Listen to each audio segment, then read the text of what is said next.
The Relationships Foundation is a charity that's been in existence for 25 years. It has pioneered the measurement of human relationships across all sorts of public and private sector environments, specifically to measure the quality of relationships between students, teachers and students, home to school, parental engagement, and understand what are the foundations for a thriving, healthy school culture.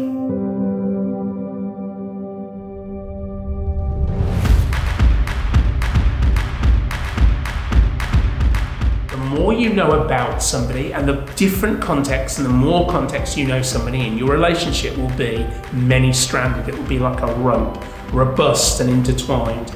That's what's happening at Emu Gully here.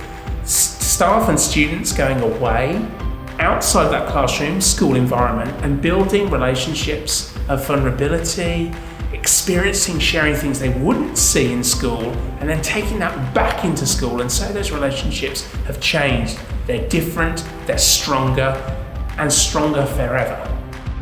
Mateship is an Australian way of saying relationship. The way we describe it here at Emu Gully, it's a commitment to others regardless of the cost to yourself. And the truth is, the greater the cost you're prepared to pay, the greater the depth of mateship. Relationships often are built on shared experience. So if you have actually got a whole group of kids who have been through the same experiences together, then now when you're actually in the classroom with them, you can refer back to things and you can help to continue the growth and remind them of those transformations. Some of the peak activities that we do, they're all built around epic Anzac events. So we have another layer on what we do. We tell an Anzac story because we focus on character of courage and mateship, and sacrifice and perseverance. And then we go and do an activity. So they do the tunnel rats of Vietnam, for example, and they've literally got to help each other through a tunnel system.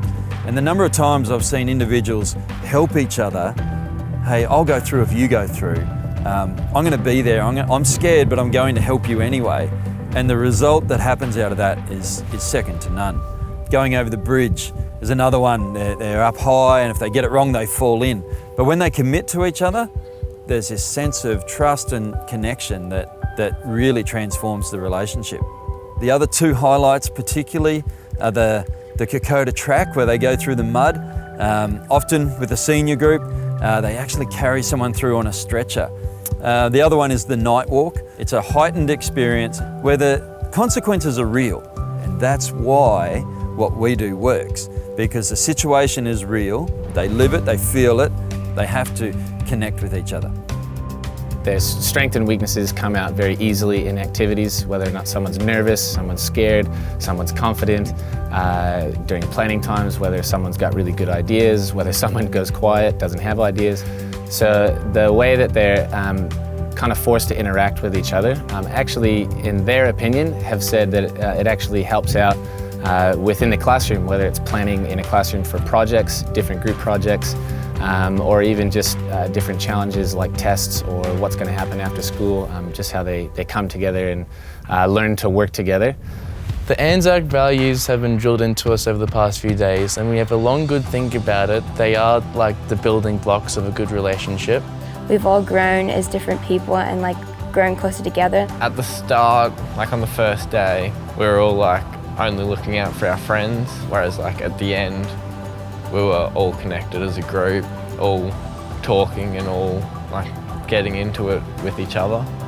I can think of multiple times where students have almost buckled under pressure, under the difficulty of the night hikes, and they've been surrounded by their peers who have, up until that point, maybe for 5 or 6 years, rejected them or not liked them or had real relational difficulties with them. And together as a group, they realise that they actually need to work together to overcome what this is.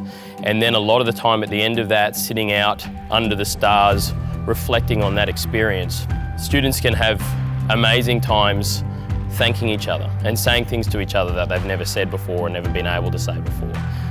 I find that staff to student is probably the deepest bonds that are formed when staff actually interact in the activities and actually face their fears in front of the students. That connection with the students becomes deeper and more meaningful for both. I think young people really treat relationships almost at a default position of these are the people I'm with in my class, these are the people that I like at the moment. And they don't realise that relationships require sacrifice. That mateship and courage and sacrifice and these Anzac values are actually what are required to have good relationships. These values instilled in our young people help them to be able to go back to school and then to graduate and go into life, understanding how to have successful, flourishing relationships in their future.